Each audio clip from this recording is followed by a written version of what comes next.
It's the artery that carries the lifeblood of mainland Southeast Asia, the mighty Mekong River, supporting the livelihoods of more than 60 million people.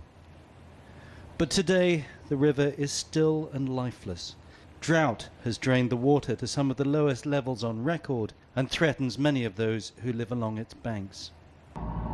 Laos is one of the poorest countries in the region. 80% of the population work on the land, most growing rice. But with no water, there's no crop. And this is the worst drought in 90 years. Here in Laos, you can already see the impact of the drought. Now, it's not a problem yet, but in this area, they only have one rice crop a year. And if that fails, they will be in big trouble. And you can see that the dryness is so bad, the earth is now crusty and dusty. If rains come in the rainy season in a couple of months, that won't be a problem. But also the water reserves, which they are using here to sustain the livestock that are still able to graze on this land, are now dangerously low. They can survive for a month or two. But if the rains don't come on time, they're going to be in big trouble.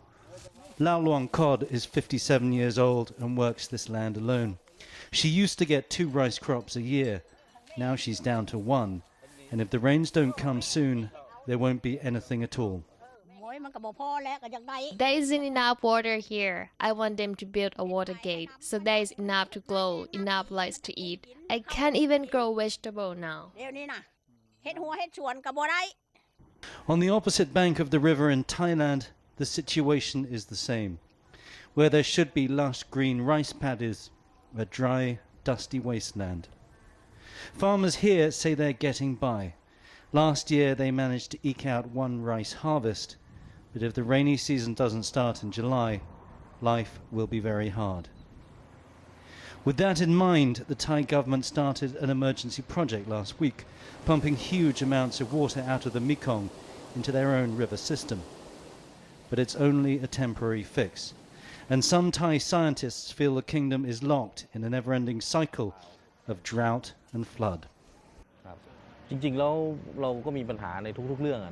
Water management is a very big problem because we only look at the water supply. We try to store water by building small dams. And when floods come, those dams become obstacles. Waters released in China will bring temporary relief when they hit this stretch of the Mekong in the next few days.